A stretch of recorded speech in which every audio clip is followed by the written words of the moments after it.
we finally have a definitive Fantastic Four movie. And there's no need to compare it to Superman. That's not what this video is, because it's apples and oranges. Yet right up top, I do want to praise them both with how they have created uncontestable modern versions of these characters. Versions that I am more than excited to see for the next decade. Welcome to Sandwich Reviews. I'm that sandwich dude, your nihilistic optimist, and unlike all my previous conformative and regular reviews, for once I want to hold true to my name, and in this video, actually construct a sandwich, starting off with the light spoiler-free thoughts, then moving on to the spoilers, with Easter egg toppings and the real meat of the review. But if you don't want to know anything, I'd click off now. Yet since you're still here, you definitely already know that First Steps takes place on another timeline to the MCU we're familiar with, and that alone got me immediately hooked into the story before anything major had a chance to even happen, with me grasping at every little small Easter egg mentioned, hungry for the next. Yet it wasn't just Easter eggs. It was all fun and even necessary world building. In the first act, I noticed a lot of news broadcasts giving the audience exposition, yet in this, it's more world building, setting the vibe and expanding out on what Marvel has dubbed Universe 838.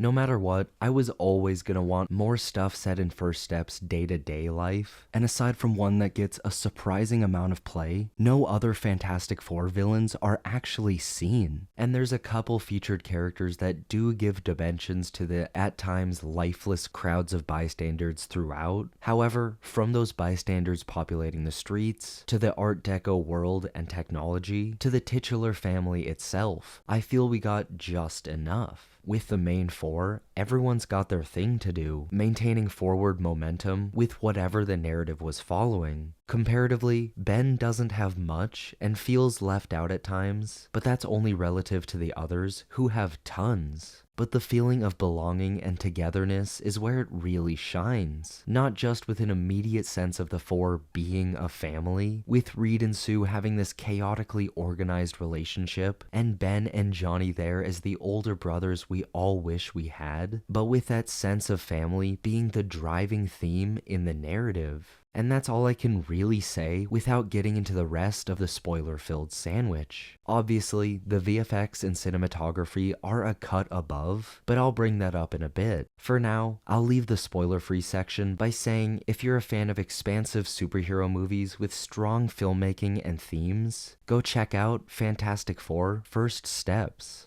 Like the Thunderbolts before it, I don't think it's the world-shaking movie that'll reshape how everyone has been viewing Marvel as of late, yet I do think this can change the perception behind the flawed idea of superhero fatigue. It might not blow you away, but it's a guaranteed fun time, and you'll walk away with a new sense of family. But now, before getting to the essential protein of the review, let's move on to the necessary toppings, assorted Easter eggs, which I couldn't help but include, such as Giganto and one of the Red Ghost's apes being seen in the beginning montage, and the Mad Thinker being mentioned. Of course, Red Ghost was originally meant to play a larger role in the movie. Well, probably not. I doubt he was going to be in more than just one scene. But in what we got, John Malkovich was cut entirely. But there's also talk of Reed tracking multiple criminal organizations, mentioning the Puppet Master, the Wizard, and Diablo, the Future Foundation as some kind of United Nations group, at which Latveria has a noticeably empty seat, the Fantastic Four's spaceship having the name Excelsior, Excelsior! The teleportation bridges they use having a similar look to the Negative Zone portals in their comics' Ultimate Origin, Reed talking to some students about possible parallel Earths, and lastly, I was looking for the Watcher everywhere, especially during Silver Surfer's entrance to Earth, but I couldn't find him. Yet he's an inclusion I'm sure I just missed, so let me know if you caught him somewhere.